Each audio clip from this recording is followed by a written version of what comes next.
Mesdames et messieurs, bonjour. J'ai le plaisir d'accueillir dans le cadre de votre émission Europe-Afrique le professeur Khalid Haji, écrivain et chercheur, pour nous parler du dialogue des cultures et des civilisations, de la connaissance et la reconnaissance mutuelle qui permettent de promouvoir la confiance, le vivre ensemble, la tolérance et la paix dans nos sociétés. Ce sont là des thématiques que notre invité connaît bien, puisqu'il était secrétaire général du Conseil européen des oulémas marocains, ancien président du think tank Brussels Forum of Wisdom and World Peace et auteur de plusieurs ouvrages, dont le tout dernier Islam-Occident, décloisonnons nos cultures. Professeur Haji, bonjour. Bonjour. Alors, précisément, dans votre livre intitulé Islam-Occident, vous voulez que l'on décloisonne nos cultures, mais est-ce que les civilisations arabo-musulmanes et christiano-occidentales sont miscibles, sont solubles? Merci de m'avoir invité. Je crois en tout cas, les civilisations ne sont pas des espaces hermétiques, elles sont plutôt des espaces ouverts, ne sont pas étanches contre les influences et les infiltrations d'autres civilisations. Et la civilisation arabo-musulmane et la civilisation occidentaux-chrétienne ne sont pas condamnées à passer leur temps à guerroyer, comme le voudrait une certaine théorie de clash of civilizations ou bien conflit de civilisations. Nous savons que le grand sociologue Ibn Khaldoun disait qu'il y a un point d'arrêt dans l'histoire des civilisations, c'est lorsque ces civilisations cessent de conjuguer l'ouverture et la fermeture.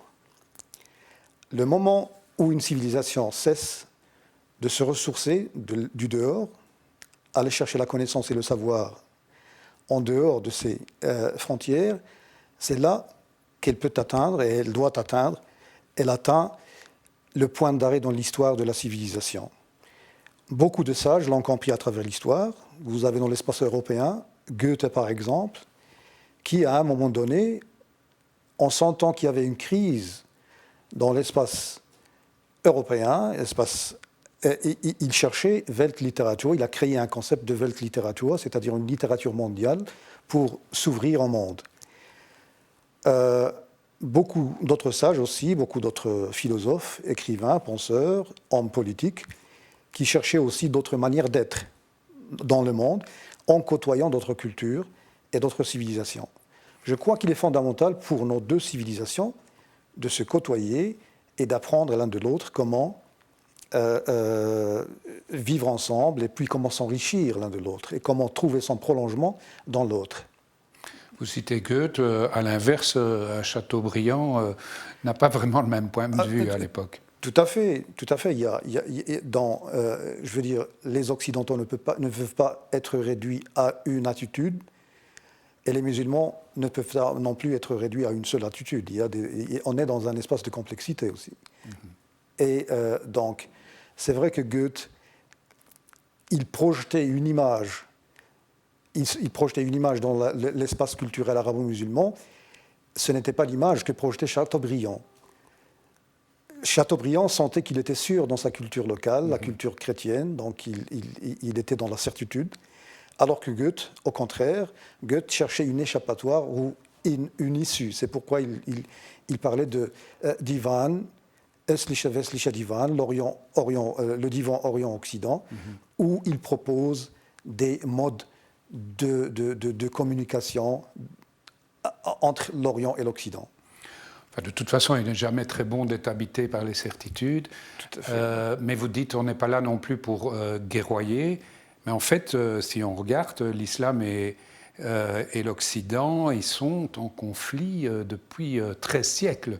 Donc, je veux dire, ce n'est pas simple et les raisons sont d'ordre doctrinaire, historique et aujourd'hui, avec tous les événements que l'on connaît, de plus en plus psychologiques. Donc comment faire pour atteindre, je dirais, une cohabitation harmonieuse? On peut pas. C'est vrai que l'histoire, elle pèse.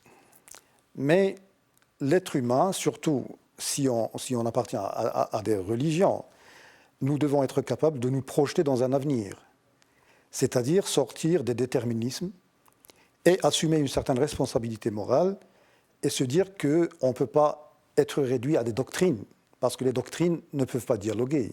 Elles sont des positions arrêtées, des attitudes arrêtées, donc figées.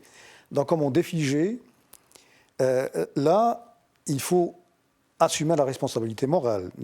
C'est-à-dire, si nous avions une histoire, ou bien si nous avons une histoire où nous avons passé notre temps à guerroyer, comme je le disais, il n'est pas nécessairement, je veux dire, ce n'est pas un déterminisme, mais nous pouvons nous évertuer à ouvrir des espaces de dialogue pour essayer de promouvoir le vivre ensemble. C'est possible et c'est faisable, et il en va de notre responsabilité morale. Vous dites aussi par ailleurs qu'il est important que nos destins soient enchevêtrés parce que sinon ça génère beaucoup de souffrance. Vous avez cette belle expression qui est de dire qu'au fond on risque sinon de laisser des gens souffrir à la lisière de deux mondes, faute de partage, faute d'intégration. Oui, tout à fait. Il y a des gens, il y a deux approches en fait. Il y a l'approche géopolitique et l'approche géopoétique. Baudelaire disait que le poète, il a un privilège incontestable d'être à sa guise lui-même et autrui. Donc, en vivant à la lisière entre deux civilisations et deux cultures, on peut être soi-même et autrui. Et c'est un cas qui n'est pas facile. C'est presque schizophrénique. C'est presque schizophrénique. Donc il faut beaucoup, beaucoup plus d'énergie que les gens qui vivent dans un malaise dans la civilisation. Freud parlait en 1930 de Unbehagen in der Kultur, malaise dans la civilisation. Donc nos civilisations vivent un malaise. Mais il y a des gens qui explorent la lisière, qui vivent à la lisière entre ces deux espaces. Ce n'est pas aussi facile que ça, que d'assumer une double appartenance, mais c'est à la lisière où jaillissent des idées, de nouvelles idées qui puissent nous aider à trouver prolongement chaque civilisation dans l'autre. Vous parlez d'appartenance ou de double appartenance. Est-ce que précisément l'imbrication qu'il y a entre croyance et appartenance, entre religion et culture, ne complique-t-elle pas les relations entre les communautés d'humains ? Tout à fait. J'ai beaucoup aimé un roman de Amin Maalouf, Les Désorientés, oui, où justement le héros du roman qui part au Liban et en dialoguant avec un homme religieux qui lui disait nous les orientaux nous avons la croyance. Alors lui il répond non, je suis désolé, la croyance est ailleurs, nous avons l'appartenance. Il est très difficile de faire la part des choses et de distinguer entre ce qui est croyance et appartenance.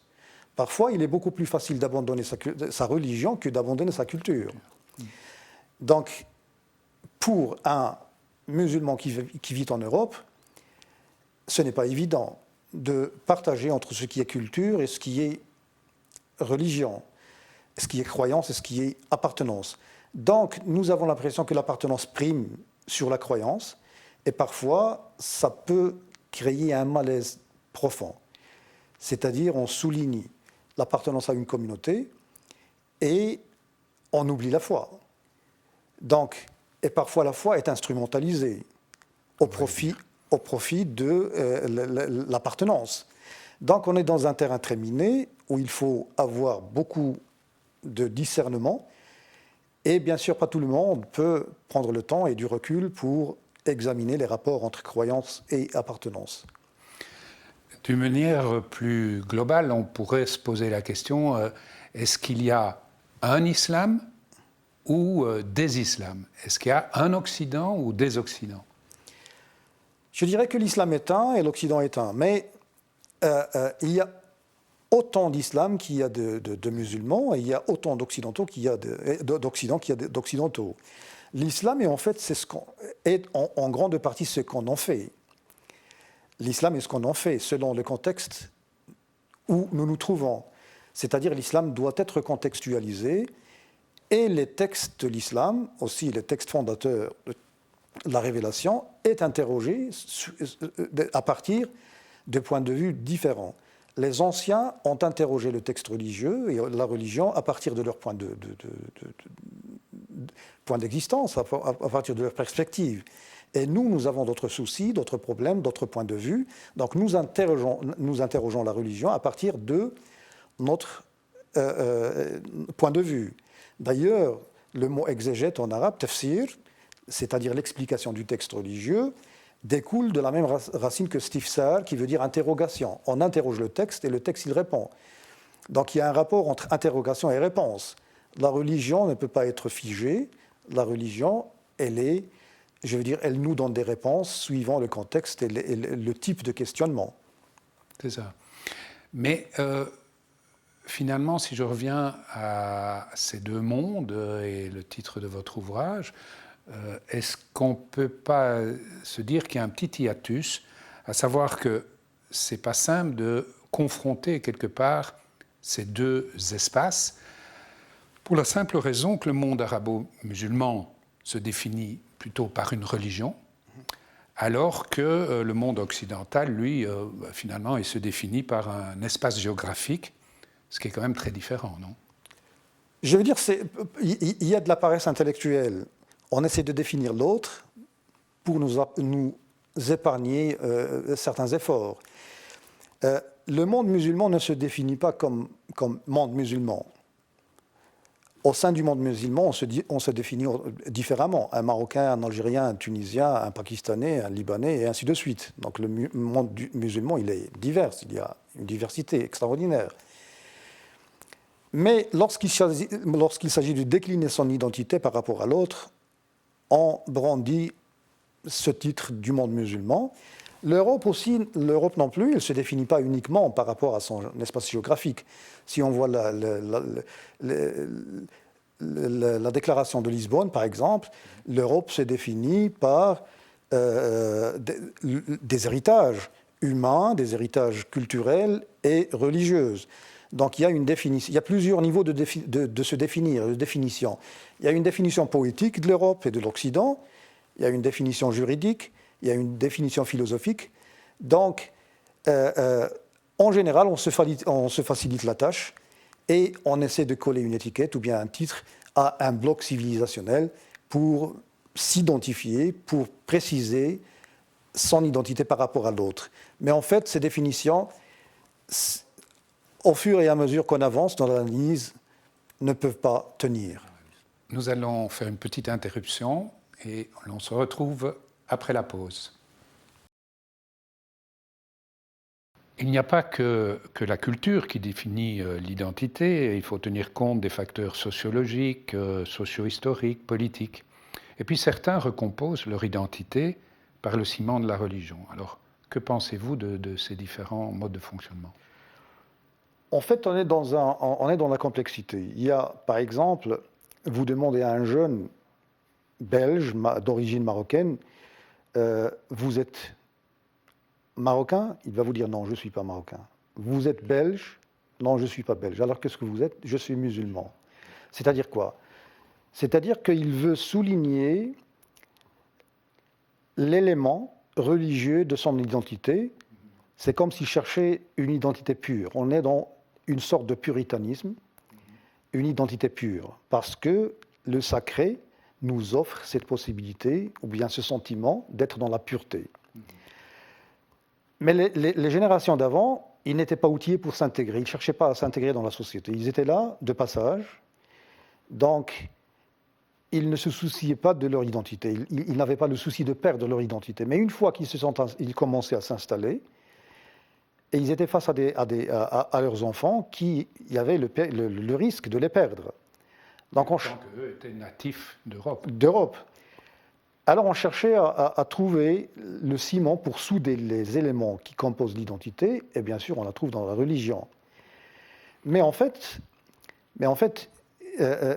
l'identité ne peut pas être réduite à la religion. C'est-à-dire il y a des extrémistes, que ce soit d'un côté ou de l'autre, qui essayent d'imposer ou bien de réduire l'autre à une entité religieuse. Un musulman qui vit en Europe, même s'il n'est pas pratiquant, même s'il n'a aucun rapport avec la religion, même s'il n'est pas religieux, il est taxé de musulman.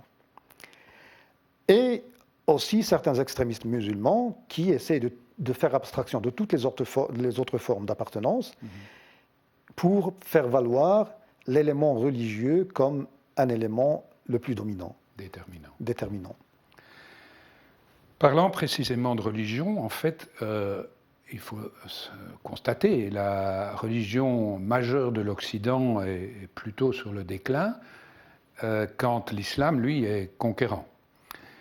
Et donc, c'est devenu un empire. Il y a, si je ne m'abuse, près de 1,8 milliard de musulmans dans le monde, dont d'ailleurs les 3/4 ne sont pas arabes.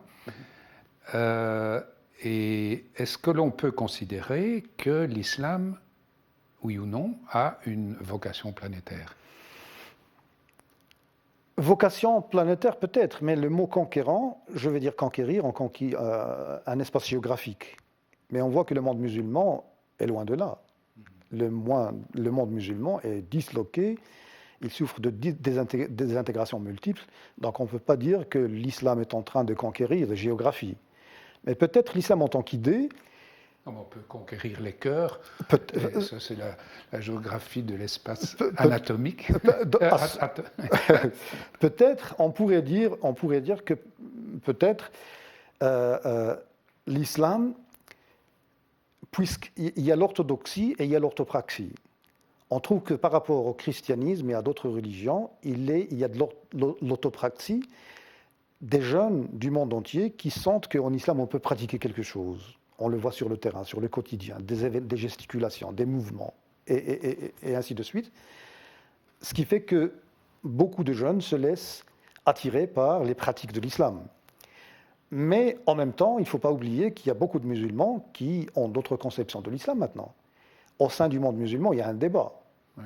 Il y a un débat qui n'est pas, je veux dire parfois qui peut être houleux, un débat de fond sur le bien fondé de beaucoup de choses. Donc on est loin de la conquête de l'islam, mais l'islam en tant que culture, peut-être il est médiatisé, et ça a peut-être à voir avec la peur aussi.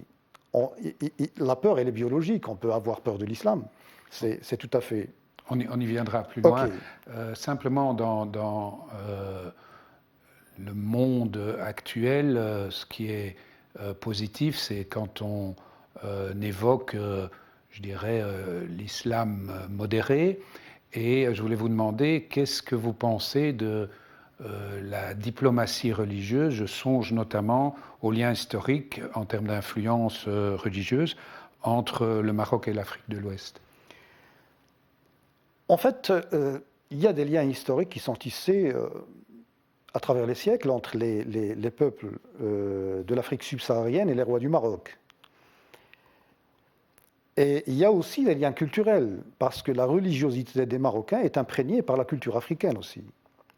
Au fur et à mesure qu'on s'éloigne de la géographie et de l'histoire de l'islam, c'est-à-dire on n'est plus il y a 14e siècle en Arabie saoudite, au fur et à mesure qu'on prenne une distance, on sent qu'il faut s'accommoder avec de nouvelles formes de vie et de nouvelles cultures. Et le Maroc a été, par excellence, la terre où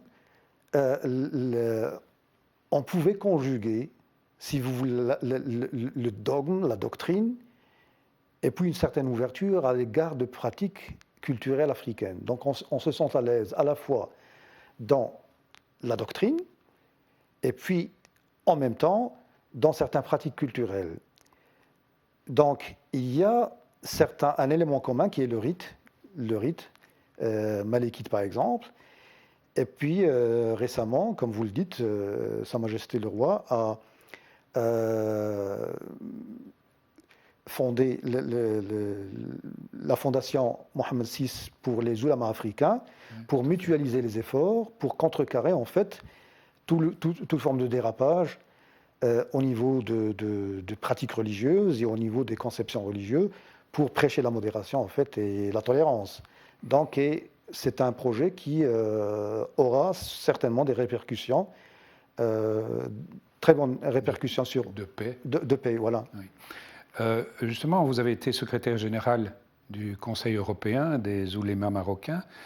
Que pensez-vous de la formation des imams et de l'encadrement religieux plus largement? C'est un sujet qui mérite beaucoup de réflexion, toute une émission.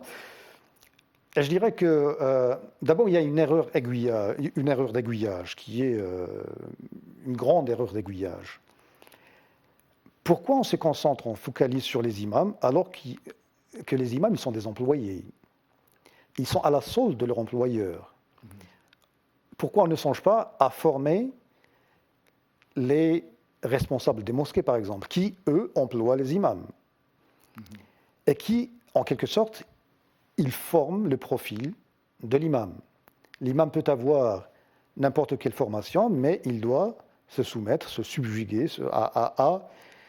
au diktat des responsables de mosquées, parce qu'en fait, c'est eux les employeurs. Ça, c'est un aspect de la chose qui est totalement oublié. Mais aussi, quel imam veut-on former pour quelle communauté? Il y a les imams turcs, il y a les imams marocains, les imams tunisiens, les imams algériens, les imams pakistanais. Donc, est-ce qu'on peut faire abstraction de ces différences culturelles pour former un imam type pour l'Europe? Moi, je dirais que les imams, abstraction faite de leurs appartenances culturelles, doivent être initiés aux droits fondamentaux européens, à la culture et aux subtilités de la culture et de la société, des médias et de l'histoire européenne. Ça, c'est légitime. Mais quand il s'agit de former les imams, comme ça, en gros, c'est un souci, c'est un grand problème. Et moi, je trouve qu'on parle de radicalisation comme si les imams étaient derrière cette radicalisation, alors que ce n'est pas le cas. Maintenant, on est dans l'ère du digital, la culture digitale, et vous avez des prêcheurs qui font la prêche numérique, et leur influence est beaucoup plus grande, beaucoup plus fondamentale que l'influence des imams. Donc peut-être il faudrait prendre les imams comme des partenaires et les outiller pour communiquer avec la société et ne pas toujours les mettre dans une position de défense. Comme ça, ils pourraient contribuer plus à éradiquer le phénomène de radicalisation. C'est ça. Mais en fait, vous me brûlez la politesse parce que ma question suivante, c'était finalement le décloisonnement des cultures. Il va de pair avec le décloisonnement des frontières, et le décloisonnement des frontières, il existe notamment dans le monde virtuel. Et donc, est-ce que tout ce qui se passe sur les réseaux sociaux est, à vos yeux, positif? Vous avez indiqué que c'est peut-être là qu'il peut y avoir des dérapages aussi, et en même temps, on a vu lors du printemps arabe l'importance des réseaux sociaux agissant souvent dans un bon sens. Donc, comment jugez-vous tout ça? C'est-à-dire qu'il y a des chances, des opportunités, mais il y a des risques aussi. Des risques de dérapage. Des sociétés qui aspirent à construire des références, à consolider leur existence, l'action politique, ils ont besoin d'une action politique, d'un processus politique pour construire leur pays et pour construire des références communes et pour se consolider. Mais les réseaux sociaux, dans ce cas, réduisent la politique à l'émotionnel. Et on ne pense plus en termes de société, mais on pense à des individus. Les réseaux sociaux nous réduisent à des individus. Vous êtes dans une bulle émotionnelle avec les gens qui vous ressemblent et vous pensez faire de la politique. Alors que la politique, c'est un processus de construction qui engagerait toute la société. Donc là, il y a un risque. Mais sinon, les réseaux sociaux nous aident à repenser le bien fondé de beaucoup de choses. D'ailleurs, toutes les religions et toutes les sociétés maintenant vivent un défi, le défi du transmission du savoir, que ce soit chez les chrétiens, les juifs, les musulmans. On vit ce défi-là, comment le savoir se transmet. Donc il y a la transmission du savoir qui est devenue un défi parce que nous sommes face à un monde ouvert, il n'y a plus de références communes et ça ne peut pas déboucher parfois sur une action commune, alors que nos sociétés ont besoin d'actions communes pour fédérer et mutualiser les efforts. Donc il y a des risques comme il y a des opportunités. et il faudrait, ma foi, prendre la chose très au sérieux. Vous évoquez la peur tout à l'heure. La peur de l'autre est un redoutable obstacle naturel au décloisonnement des cultures, selon moi. Mais l'apaisement passe aussi par la parole. Et n'y a-t-il pas un défaut d'autorité pour l'exprimer? Oui et non. En fait, la peur, il y a la peur. La peur, elle peut être biologique. Je peux avoir peur de l'étranger. C'est tout à fait normal. C'est pour nous prémunir contre les dangers. Mais ce qui me dérange, c'est l'industrie de la peur. C'est faire peur. En prenant, par exemple, l'islam comme un scarecrow, pour faire peur aux autres. C'est là où on a des choses à dire. Et c'est vrai que les musulmans en général ne sont pas outillés pour parler, pour prendre la parole. Moi-même, j'étais invité à plusieurs reprises dans des émissions et je sentais que j'étais réduit à... je ne pouvais pas m'exprimer librement, exprimer mes pensées, mes attitudes intellectuelles en tant qu'Européen, parce que je suis Européen, si on le veut ou non. J'assume une double appartenance. Maintenant, je suis réduit à un musulman qui est sur la sellette ou bien qui doit faire un mea culpa pour, je veux dire, se justifier. Alors que moi, je vais être un musulman comme vous, comme un musulman européen. Mais c'est vrai que les musulmans ne sont pas outillés pour prendre la parole. Il y a des élites qui prennent la parole. Pas outillés ou pas structurés même. Structurés, bien sûr, ils ne sont pas assez structurés, et ça a à voir avec la nature de la migration. Ouais.